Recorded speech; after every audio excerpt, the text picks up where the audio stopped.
Kakatiya university విద్యార్థులకు నాణ్యమైన భోజనం అందించాలని ఎస్ఎఫ్ఐ హనుమకొండ జిల్లా అధ్యక్ష కార్యదర్శులు స్టాలిన్ మంద శ్రీకాంత్ అన్నారు.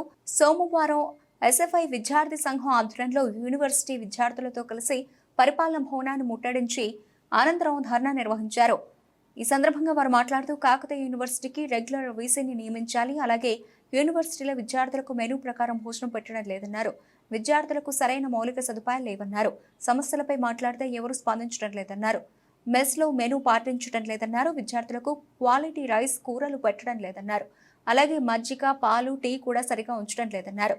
అయినా విద్యార్థులు మెస్ బిల్లులు పే చేస్తున్నారన్నారు.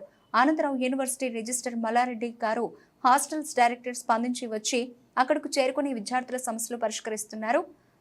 ఏ సమస్య ఉన్నా ఇక్కడ నుండి పరిష్కరించే విధంగా ముందడుగు వేస్తామని హామీ ఇచ్చారు. ఈ కార్యక్రమంలో యూనివర్సిటీ విద్యార్థులు శ్రీనాథ్, పృథ్వీ, ఆదరం ప్రవళిక, అనుష, శిరీష, సంధ్య తదితరులు పాల్గొన్నారు.